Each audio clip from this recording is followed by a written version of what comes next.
64 रिद्धियों के माध्यम से आत्मा की शक्तियों पर चर्चा हुई कि आत्मा में अनंत शक्ति है।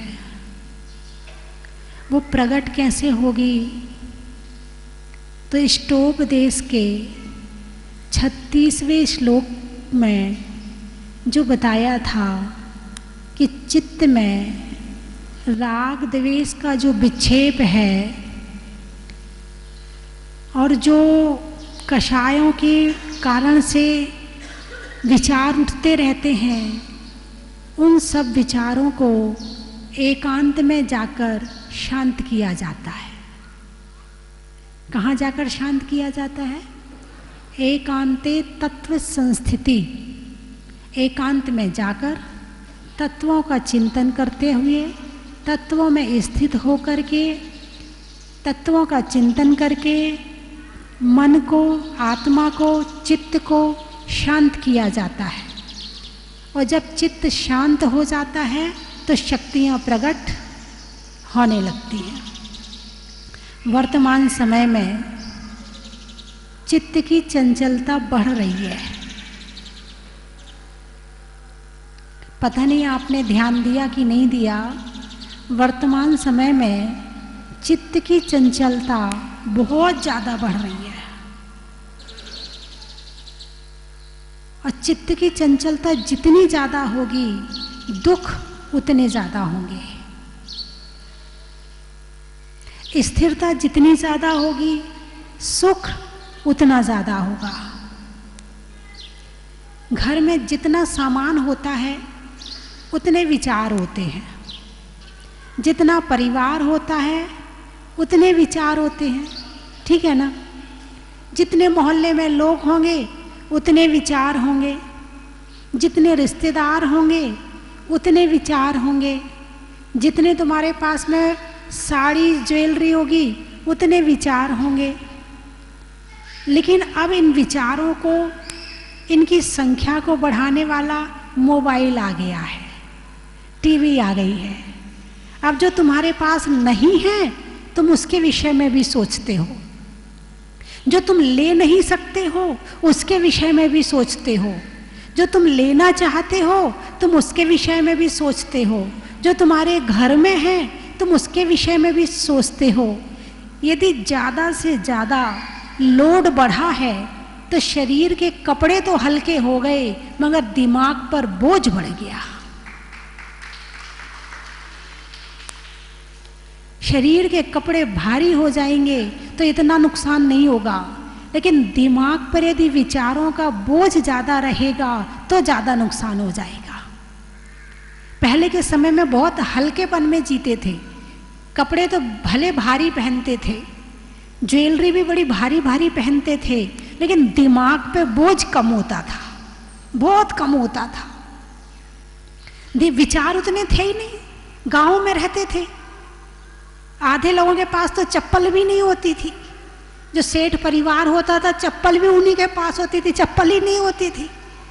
तो जितना सामान कम उतने विचार कम, उतना दिमाग पर बोझ कम, और जितना ज़्यादा विचार, बाहर की चीज़ें ज़्यादा, उतना दिमाग पर लोड ज़्यादा।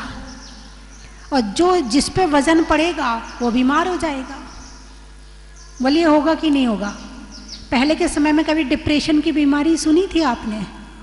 आज से 25-30 साल पहले, 40 साल पहले डिप्रेशन नाम की बीमारी होती नहीं थी। मैंने तो नहीं सुनी थी। 40 साल पहले तक तो मैंने नहीं सुनी थी कि कोई डिप्रेशन नाम की बीमारी भी होती है, नाम ही नहीं सुना था।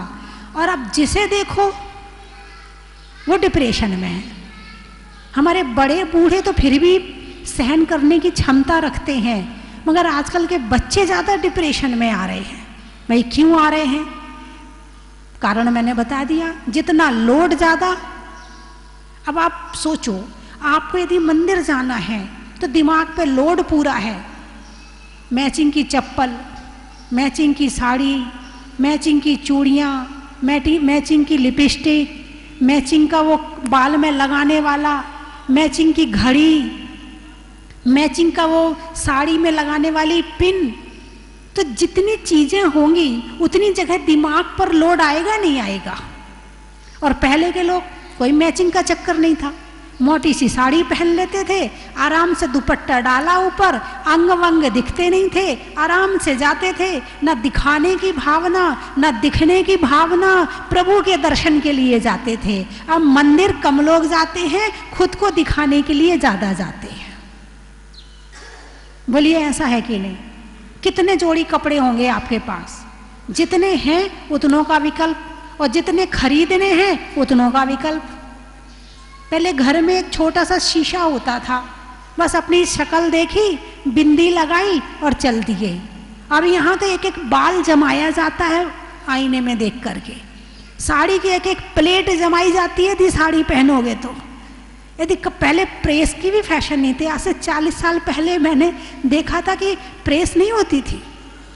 ज़्यादातर लोग जो बहुत बड़े ऑफिसर होते थे, बहुत बड़े लोग होते थे, बस वही कपड़ों में प्रेस करते थे। अब तो घर में खाने को भले ना हो मगर कपड़े प्रेस के चाहिए। पेट भूखा रह जाए तो चल जाएगा, मगर ब्यूटी पार्लर जाए बिना चलने वाला नहीं है। मैंने आपको बताया था कि एक परिवार, एक जगह मेरा चतुर्मास था, तो एक परिवार की एक महिला आई, बोले माता जी हमारे पति नहीं है, और मैं किसी मंदिर के सामने अजैन थी, किसी मंदिर के सामने वो छोटी छोटी किताबें जो होती हैं उनके धर्म की, उसको लगा करके बैठती हूँ और उससे अपना घर का गुजारा करती हूँ। मेरे 2 लड़कियाँ, 1 लड़का है, और मैं बड़ी मुश्किल से गुजारा कर पाती हूँ, आप मेरी कुछ सहायता करवा दो। तो संग में एक भैया थे अपने पास में, तो बूढ़े थे, उनकी पेंशन वगैरह अच्छी आती थी। तो मैंने इशारा किया तो उन्होंने हर महीने उनके घर में पूरा राशन डलवाना शुरू कर दिया। फिर 3-4 महीने के बाद वो महिला अपने बच्चों को लेकर के आई, बोले माता जी एक समस्या आ गई है। मैंने कहा बताओ क्या समस्या है? बोले मेरी ये बड़ी बेटी ये है। अच्छा, बाल खोले, ब्यूटी पार्लर से लौट के आई होगी, कपड़े भी उसी फैशन के हैं, और बोले एक लड़का मिला है शादी के लिए, इससे थोड़ा सा 5-7 साल उम्र में बड़ा है। अब ये मना कर रही है कि मैं इतने बड़े के साथ नहीं करूँगी, उसके पास पैसा भी अच्छा है, धन भी अच्छा है, और यदि इससे शादी हो जाती है तो हमारी सहायता भी हो जाएगी और इसकी शादी भी अच्छे घर में हो जाएगी। लेकिन ये नहीं मान रही है, घर में खाने को नहीं है, खाने के लिए दूसरा दे रहा है उसको, लेकिन दिमाग के उसके विचार देखो, उसकी इच्छाएं और आकांक्षाएं देखो, किसी हीरोइन से कम नहीं है। ये आजकल का जमाना दिखावा का आ रहा है, और ये दिखावा ही डिप्रेशन पैदा कर रहा है। ऐसा नहीं होगा तो क्या होगा? लोग क्या कहेंगे, उसके पास तो ऐसा है, हमारे पास तो 10,000 का मोबाइल है, उसके पास तो 50,000 का मोबाइल है, लोग क्या कहेंगे तुम्हारे पास मोबाइल भी नहीं है। मतलब दिमाग पर बाहर के दिखावे के और मोबाइल देखने के, उसके अंदर घुसने के इतने ज़्यादा विचार इकट्ठे हो गए हैं कि चित्त की चंचलता बढ़ रही है। लोगों की हार्ट बीट ज़्यादा बढ़ने लगी। भाई क्यों बढ़ रही है? तुम जितना जितना तेज मोबाइल चलाओगे उतनी तुम्हारे अंदर की नसें चलेंगी, उतना तेज तुम्हारा दिमाग को काम करना पड़ेगा, और जितना ज़्यादा दौड़ोगे उतनी जल्दी थक जाओगे। बात समझ में आई कि नहीं आई? वर्तमान समय में बीमारी बढ़ने का कारण तुम खुद हो, कोई दूसरा नहीं है। यदि बीमार हो तो किसी दूसरे के कारण से नहीं हो, खुद के कारण से हो। पहले के लोग अच्छे स्वस्थ रहते थे, सब चीजें बिल्कुल सेट चल रही थी, लेकिन विकास होना चाहिए, ये भी होना चाहिए, वो भी होना चाहिए। यानी वर्तमान समय में यदि विकास का लेबल देखा जा रहा है तो वो लेबल बाहर की चीजों से देखा जा रहा है और अंतरंग को छोड़ते जा रहे हैं। और जितना जितना हम खुद को छोड़ते जाएंगे और बाहर जितना दूर जाते जाएंगे, हम उतने परेशान होते जाएंगे। और जितना जितना परेशान होंगे, दुखी होंगे, जितनी आत्मा दुखी होगी तो क्या शरीर सुखी रहेगा? शरीर में भी 100 तरह की बीमारियां हो जाएंगी। तो चित्त की चंचलता के लिए क्या करना है? तो राग द्वेष को छोड़ करके, मन को शांत करके, तत्वों को हृदय में स्थित करके तत्वों का चिंतन करना है, ध्यान करना है। इससे चित्त की चंचलता कम होगी, मन शांत होगा। और जिसका मन शांत है, जिसका मन में सुख है, उसकी आत्मा में सुख है। और जिसकी आत्मा में सुख है तो कुछ नहीं होते हुए भी वो सुखी है। जितना बाहर से मोह जकड़ता जाएगा, आजकल के बच्चे छोटी छोटी चीज के पीछे कितना लड़ते हैं। ये नहीं दिया मम्मी, ये नहीं खरीदा मेरे लिए, मम्मी वो नहीं खरीदा मेरे लिए, तुम ऐसा नहीं करती, उसकी मम्मी देखो ऐसा करती है, उसके पापा देखो उसको क्या दिलवा देते हैं, तुम हमारे अच्छे पापा नहीं हो और तुम हमारी अच्छी मम्मी नहीं हो। अब मम्मी की अच्छे और बुरे की पहचान मम्मी से नहीं है, सामान से है। मोबाइल देते हो तो तुम अच्छी मम्मी हो, नहीं देते हो तो तुम अच्छी मम्मी नहीं हो। तुम्हारी इतनी कीमत रह गई, तुम्हारी कीमत तुमसे नहीं है, तुम्हारी कीमत वस्तुओं से है। यानी ये मतलब इनके दिमाग को पकड़ना है कि आज इंसान की कीमत कम हो रही है और वस्तुओं की कीमत ज्यादा हो रही है। आजकल के बच्चों को देखना, 1 सेकंड में खुश हो जाएंगे, उनके मन की चीज मिल जाए उछलेंगे, 2-2 फीट ऊपर उछलेंगे, और जरा सा कुछ गड़बड़ हो जाए तो 2 फीट नीचे चले जाएंगे, यानी रोने बैठ जाएंगे, दुखी हो जाएंगे, डिप्रेशन में आ जाएंगे। इतना बाहर से मोह बढ़ रहा। भी एक परिवार आया था 3-4 दिन पहले, तो उन्होंने बताया कि हम लोग 3 बहनें हैं और हमारा भाई नहीं है। हमारे पिताजी के पास बहुत सोना है, तो उन्होंने हम तीनों बहनों को एक एक करधनी बनवा के दी। क्या बनवा के दी? करधनी जानते हो, जो कमर में पहनी जाती है। अब आपके यहाँ जो भी कहते हैं उसको, हाँ कुछ भी बोल दो, नाम कुछ भी बोल दो, चीज एक ही है और सब समझ गए। समझने का तरीका भी एक ही है, इशारे में समझ जाते। ऐसी चीजों को ज्यादा नहीं समझाना पड़ता है, कमर में पहनी जाती, बस समझ गए सब। तो बोले वो 50 तोला की थी और वो चोरी चली गई मेरी बहन की, और मेरी बहन की वो चोरी चली गई। वो इतनी टेंशन में आ गई, इतनी टेंशन में आ गई, इतना डिप्रेशन हो गया कि उसे ना तो अपने नहाने का ख्याल है कि मुझे नहाना भी है, ना खाने का ख्याल है, ना वो मंदिर जाती है, ना वो किसी से बात करती है। वो ऐसी हो गई है कि अब सोचने समझने की क्षमता खत्म हो गई है। किसके कारण? किसके कारण? वस्तु के कारण। किसके कारण? वस्तु के कारण। इंसान की कीमत ज्यादा है या वस्तु की कीमत ज्यादा है? आप ही बताइए। ऐसा क्यों हुआ? क्योंकि उसने उससे मोह ज्यादा किया, उस वस्तु से मोह ज्यादा किया, और इतना मोह कर लिया कि खुद को भूल गई और उसको सब कुछ समझ लिया। उसके बिना भी जिंदगी जी जा सकती है। यदि किसी के पास करधनी नहीं है तो क्या उसकी जिंदगी नहीं होती? क्या उसका जीवन नहीं होता? क्या वो धर्म नहीं कर सकता? क्या वो अपनी आत्मा का उत्थान नहीं कर सकता? क्या करधनी के बिना सुख नहीं मिल सकता? मिल सकता है, लेकिन नहीं, उसने उसको सब कुछ मान लिया, और इतना मान लिया उसको कि अपने दिमाग को, अपने जीवन को खत्म कर दिया। अब उसके लिए वो ही सब कुछ हो गया। तो अपने जीवन से, अपने जीव से, अपनी आत्मा से ज्यादा मोह वस्तुओं से नहीं करना चाहिए। एक बात तो गांठ बांध लो, कोई चीज मिल गई भला अच्छी बात है, नहीं मिली कोई बात नहीं है। ना उसके लिए विकल्प करो, ना टेंशन करो, ना घर वालों से लड़ाई झगड़ा करो, ना आप खुद परेशान हो और ना दूसरों को परेशान करो, क्योंकि तुमसे ज्यादा दुनिया में कीमती और कोई है ही नहीं है। हमारे भावों से, हमारे परिणामों से, हमारी आत्मा से ज्यादा दुनिया में कोई कीमती हो ही नहीं सकता। ये तो वस्तुएं हैं, आज है और कल नहीं। अब मुझे ये बताओ, वो करधनी चोरी चली गई थी, ठीक है, क्या वो करधनी कभी नहीं छूटती उससे? अरे बोलिए ना, वो करधनी कभी नहीं छूटने वाली थी उससे? छूट जाती। कब छूटती वो? अरे वो जोर से बोलिए ना। जब ये शरीर छूट जाता है तो उस करधनी की कौन सी बात है? बात समझ में नहीं आई कि नहीं? जिस शरीर में ये आत्मा रह रही है, चिपकी पड़ी है, जब ये शरीर छूट जाता है तो करधनी को तो छूटना था भाई, कल छूटना था, आज छूट गया, कोई बड़ी बात नहीं भाई, जाना था चला गया। इतना मोह मत करो कि तुम्हारी अपनी मनुष्य पर्याय जो तुमने करोड़ों अरबों है पुण्य से खरीदे है, कई जन्मों में पुण्य इकट्ठा किया था, तब ये मनुष्य शरीर मिला था। इससे ज्यादा दुनिया में कोई और कीमती हो ही नहीं सकता है, चाहे मोबाइल हो, चाहे सोना हो, चाहे चांदी हो, चाहे मकान हो, इससे ज्यादा कीमती कुछ हो ही नहीं सकता है। इन सब चीजों के पीछे दिमाग खराब करना यानी अपनी जिंदगी खराब करना। तो फिर क्या सोचें?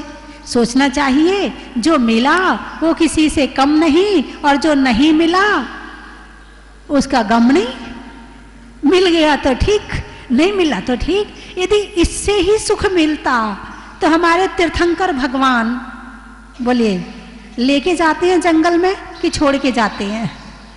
हैं? आपके जैसा महल था क्या? आपके जैसा मकान था क्या उनके पास में? आपसे बढ़िया था, महल था उनके पास में। जितना सोना आपके पास में है ना, इससे अरबों गुना तो बरस गया था, दुनिया ने उठा लिया था उनके नाम से। रत्न वृष्टि होती नहीं होती है, दुनिया ने इकट्ठा कर लिया था उनके प्रभाव के कारण से। और उनके लिए तो स्वर्ग से आभूषण आते थे, स्वर्ग से आते थे, और फिर भी सब कुछ छोड़कर चले गए।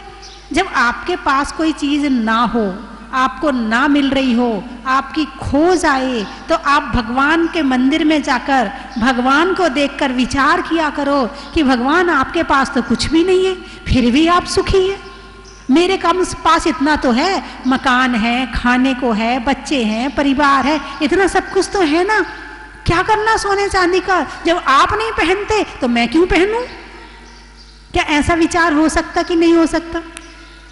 जब ऐसा विचार हो सकता है कि उसने पहना है तो मैं भी पहनूं, ऐसा विचार जब हो सकता है तो आपके भगवान ने नहीं पहना है तो मैं नहीं पहनूं, ऐसा विचार नहीं हो सकता। यदि देखा सीखी करनी है तो किसी छोटे मोटे की क्या करना? समझ में आई कि नहीं आई? यदि देखा सीखी ही करनी है तो किसी छोटे मोटे की क्या करना, भगवान की करो ना।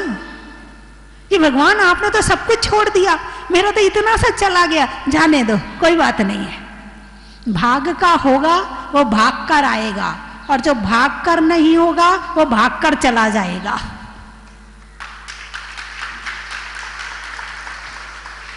किसी भी चीज को कितना पकड़ लो, कितना पकड़ लो आप, यदि तुम्हारे भाग में नहीं है तो सिर्फ वो भाग जाएगा किसी भी तरह से। और भाग में है और तुम पकड़ोगे नहीं तो भी वो चरणों में आ जाएगा, नहीं मुझे ले लो, नहीं मुझे ले लो, अपने पास रख लो। ऐसा विचार करने से मन शांत रहता है, चित्त की चंचलता कम होती है, जीवन में सुख होता है, आत्मा सुखी होती है और धर्म में मन लगता है। और जितनी इच्छाएं और आकांक्षाएं रहेंगी उतना धर्म में मन कम लगता है। इसलिए तत्व संस्थिति, तत्वों में स्थित हो जाओ। यदि इसमें ही सुख होता तो हमारे पास भगवान के पास में कोई कमी नहीं थी। या संसार विषय सुखी होता, तीर्थंकर क्यों त्यागे, काहे को शिवे साधन करते, संयम सो अनुरागे। यदि इसमें ही सुख होता तो भगवान ने छोड़ा क्यों होता? और चक्रवर्ती, चक्रवर्ती को तो जानते हो ना, सुना है, देखा थोड़ी होगा, है ना। चक्रवर्ती क्या क्या होता है उसके पास में? 96,000 रानियां होती हैं, 18 करोड़ घोड़े होते हैं, 84 लाख हाथी होते हैं, 9 निधियां होती हैं, 14 रत्न होते हैं। इतना वैभवशाली चक्रवर्ती। और जब वैराग्य आता है तो वो भी सब कुछ छोड़ के चला जाता। कोटि 18 घोड़े छोड़े, 84 लाख हाथी और 96,000 रानियों को। तुम्हारी कितनी है? अरे बोलिए ना, 2-4 तो होंगी? नहीं, एक है। छोड़ने में दिक्कत तो नहीं होगी? वो भी नहीं छूट रही है। एक है वो भी नहीं छूट रही है। आप चक्रवर्ती को देखिए, 96,000 छोड़ दी, और आपकी रानी क्या सुंदर होगी जो चक्रवर्ती की सुंदर होती है। और आपकी रानी आपको क्या सुख देती होगी, दिन में 10 सुनाती होगी दिन भर में। और उनकी रानियां तो हाथ जोड़े खड़ी रहती थी, उसके बाद भी छोड़ के चले गए। जब वैराग आता है तो सब कुछ छूट जाता है। अगले श्लोक में यही कह रहे हैं, यथा यथा समायाति संवित्तौ तत्त्वमुत्तमं तथा तथा न रोचन्ते विषया सुलभापि। जैसे जैसे तत्व समझ में आता है, जैसे जैसे उत्तम तत्व अंदर जाता है, वैसे वैसे बाहर की वस्तुएं छूटते चली जाती हैं। छोड़ना नहीं पड़ता है, छूटते चली जाती हैं। जितने सुलभ है, सामने सब कुछ है। अब लोग उपवास करते हैं, घर में क्या खाने को नहीं है जो उपवास कर रहे हो? अरे बोलिए ना, उपवास क्यों कर रहे हो? आत्मा की शांति के लिए, कर्मों की निर्जरा के लिए, तपस्या करने के लिए उपवास कर रहे हैं। घर में खाने को है ना, फिर भी आपने छोड़ दिया, इसका नाम है धर्म। जब आप घर में होते हुए सब कुछ खाना पीना और फिर छोड़ देते हो तो उसका नाम उपवास है। और मोबाइल होते हुए और मोबाइल नहीं चलाएंगे तो उसका वो भी तो उपवास ही हो गया। अरे बोलिए ना, उपवास हुआ कि नहीं हुआ? वो शारीरिक उपवास है, ये मानसिक उपवास है। वो शारीरिक उपवास है, यानी आपने नियम लिया कि हम चतुर्दशी को ना तो फेसबुक चलाएंगे, ना ट्विटर चलाएंगे, ना और क्या क्या इंस्टाग्राम चलाएंगे, हाँ व्हाट्सएप चलाएंगे। हम चतुर्दशी के दिन मोबाइल नहीं चलाएंगे। केवल नियम इतना है कि जरूरी फोन करेंगे और जरूरी सुनेंगे, बस इतना छोड़ के हम बाकी का त्याग करते हैं। उपवास हुआ कि नहीं हुआ? उतने विचार कम हुए कि नहीं हुए? उतने जितने परिणाम बाहर हमारे जा रहे थे उतने कम हुए कि नहीं हुए? ये भाव उपवास हो गया। आपने क्रोध का त्याग किया कि हम चतुर्दशी को क्रोध नहीं करेंगे। सप्ताह में एक दिन नियम ले लिया कि हम उपवास करते करेंगे। किसका? क्रोध का। किसका उपवास? अरे बोलिए ना, क्रोध है आपके पास में, आप कर सकते हो, लेकिन आपने नियम लिया कि हम नहीं करेंगे, भाव उपवास हो गया। भाई आपके घर में खाने को है और आपने खाने का त्याग कर दिया, इसका नाम क्या है? उपवास। आप क्रोध कर सकते हैं और आपने नहीं किया, भाव उपवास हो गया। अभिमान को छोड़ दिया, मायाचारी को छोड़ दिया। हम सप्ताह में एक दिन कोई चीज खरीदेंगे नहीं।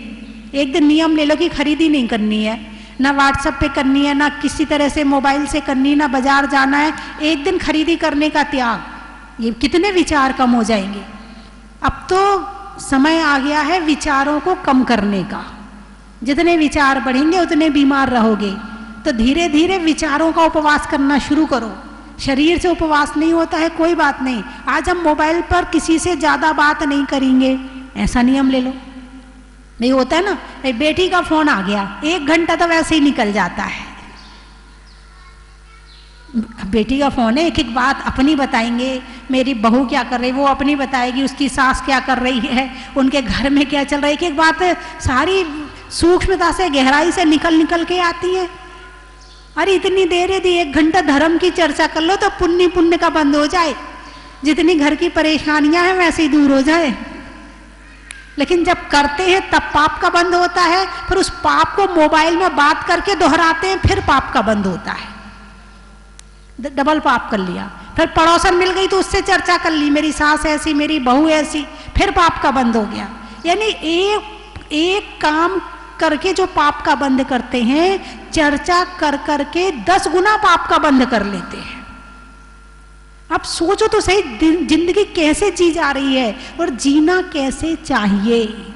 ये चित्त की चंचलता जब बढ़ती है तो पाप होता है, और जब चित्त शांत होता है तो तब ध्यान होता है, पुण्य होता है, आत्मा की याद आती है।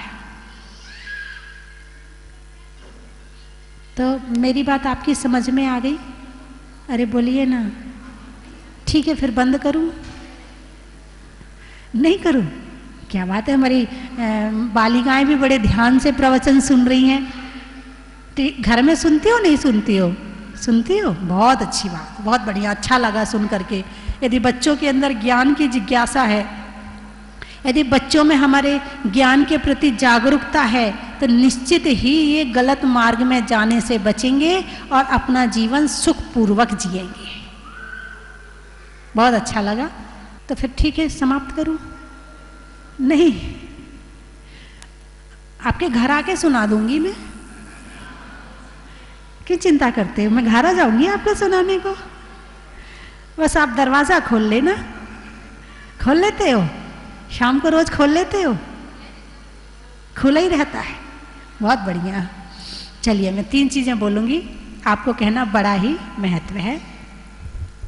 चलने में पात का, मित्रों में साथ का, तीर्थंकरों में मुनि सुब्रत नाथ का, पंखा में झलने का, बच्चों में पलने का, भगवान के जमीन से निकलने का बड़ा ही महत्व है। हिंदी में मात्रा का, स्कूल में छात्रा का, आज आपकी जहाजपुर की यात्रा का बड़ा ही महत्व है। गाने में सुर का, नृत्य में नुपुर का, और आने वालों में सुनील पेंडारी नागपुर का बड़ा ही महत्व है। आप कई वर्षों से यहाँ पर आते हैं और नागपुर में रहते हैं। इनका एक बहुत बड़ा ग्रुप है, महासमिति भी है।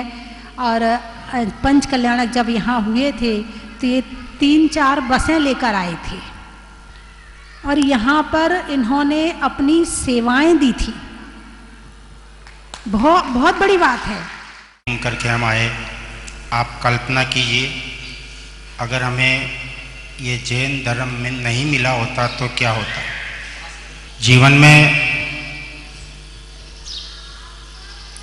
हर, आप देखते होंगे, हर कौम के, हर जाति के लोग होते हैं, लेकिन दुनिया में हमारे जैन साधुओं के, श्रावक और श्राविकाओं के जो आचार विचार है शायद किसी भी धर्म में नहीं मिलते हैं। इसमें माता जी का कितना समर्पण रहा, कितना योगदान रहा, और किसी भी बड़े पूंजीपति ने, उद्योगपति ने इतना सहयोग नहीं किया शुरुआत के दिनों में। मैं माता जी को बराबर कहता है कि अपन तो 1100 रुपये की एक ईंट देते हैं और एक ईंट के बाद में अपन धीरे धीरे करते करते स्वस्ति धाम आज पंच कल्याण के बाद में इस स्वरूप में आया। और आज पूरे भारतवर्ष का मैं आपको दावे के साथ कहता, अगले 1000 साल तक जैन धर्म की पताका फहराने वाला अगर एकमात्र कोई तीर्थ होगा तो यह स्वस्ति धाम होगा। और इसमें एकमात्र श्रेय माता जी का है। हम सब मुनिषदनाथ भगवान से प्रार्थना करें कि माता जी को दीर्घायु दे और ताकत दे और यशस्वी बने और बलशाली बने। इसी भावना के साथ आप सबको सादर जय जिने। मुझे तो यहाँ की प्रतिमा अपने सपनों में दिखाई देती है। मुझे तो यहाँ इतना अच्छा लगा। इस बार मैं 3री बार आई, इनका मन हुआ, इन्होंने कहा मैं आपसे करके आऊंगा। मैंने ठीक है, आपसे कर लो। आपने ही बोल दिया बस करूँ नहीं करूँ, लेकिन आपने बोला तो इनका भाव बन गए आपसे करने के। आपने बोला था शांति धारा करे बिना जाना नहीं है। आज फिर यहाँ आए माता जी 4 साल बाद। यहाँ एक अतिशय सा देखने को मिला माता जी, इतना बड़ा मंदिर, इतना बड़ा, इतना अच्छा खाना, इतनी बड़ी धर्मशाला, संत निवास 4 साल में बनाना, ये किसी अतिशय से कम नहीं, किसी अतिशय से कम नहीं। और आगे भी जैसा आपने बोला जिनवाणी भवन हम बनाने जा रहे हैं यहाँ पर, उसमें भी हम लोग दोबारा यहाँ आएंगे, फिर बोली लेंगे। जितना हो सकेगा हम भी अपनी तरफ से सहयोग करेंगे माता जी। बस आप अपना आशीर्वाद बनाए रखें माता जी। मुझे माता जी के आशीर्वाद से, भगवान के आशीर्वाद से यहाँ आने का मौका मिला। मैं बहुत खुश हूँ, बहुत ज़्यादा खुश हूँ। यहाँ की सभी चीज़ें देख कर, मंदिर देख कर मेरा मन बहुत ज़्यादा खुश है। माता जी ऐसे आशीर्वाद दें कि मैं बारंबार यहाँ आती रहूँ अपने परिवार के साथ। बोलो भाग्य होगा। और माता जी मैं आपसे आशीर्वाद चाहती हूँ कि मैं इतनी अच्छी डॉक्टर बनूँ कि मेरे कारण किसी भी पेशेंट को कभी कोई तकलीफ ना हो, और मैं इतना अच्छा अपना प्रैक्टिस करूँ कि मैं इतने फ्री में इलाज करूँ सबके, हर धर्म के। आप मुझे इतना आशीर्वाद। परम पूज्य 105 स्वस्ति भूषण माता जी के चरणों में कोटिशः नमः। बंधुओं, कभी भावों की अभिव्यक्ति शब्दों के माध्यम से करना हो तो बड़ी कठिनाई मालूम पड़ती है। मैं क्या कहूँ, किस प्रकार कहूँ 105 स्वस्ति भूषण माता जी के बारे में। मैं तो यही कहूँगी, मैं अर्थात अहंकार को मिटाने का यदि कोई सीधा सरल उपाय है तो हमारी माता जी की चरण शरण, उनकी विशालता, उनकी सरलता और उनकी सहजता, बंधुओं, अगर स्वस्ति भूषण माता जी इस धरती पर संयम का रूप नहीं धरती, अगर स्वस्ति भूषण माता जी इस धरती पर संयम का रूप नहीं धरती, अपनी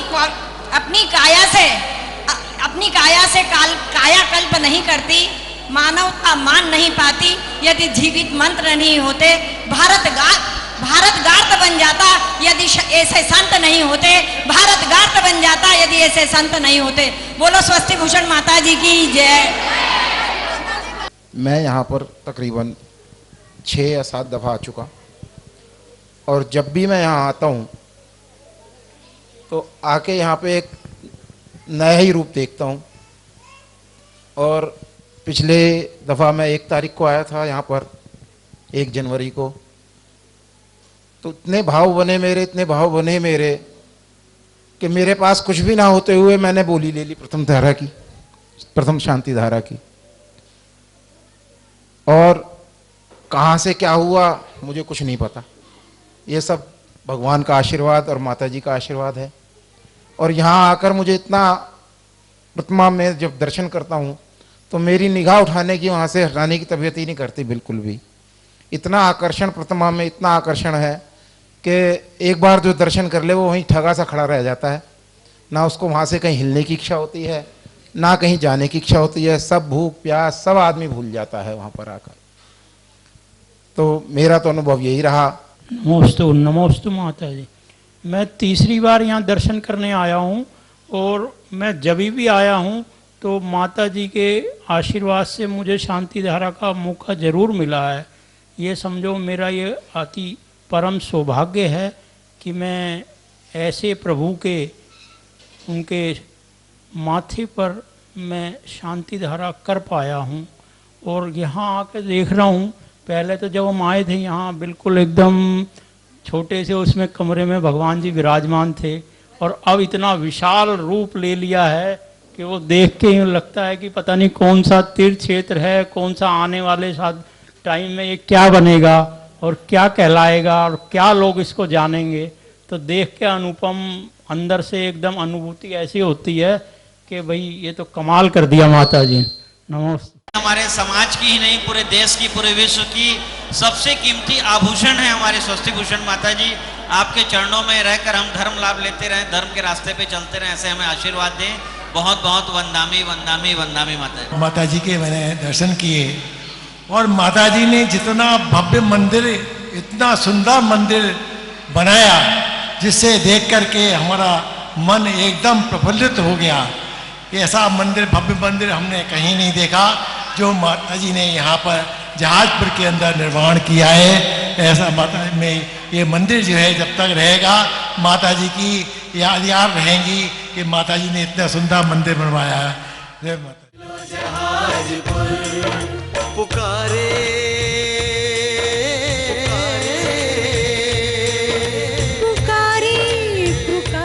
कंचन की थाल को सजाओ रे आज, रत्नों की थाल को भर लाओ रे आज। आओ आओ करे रे गुणगान आरती भगवन की, आओ आओ करे गुणगान आरती भगवन की। आओ आओ करे रे गुणगान आरती भगवन की।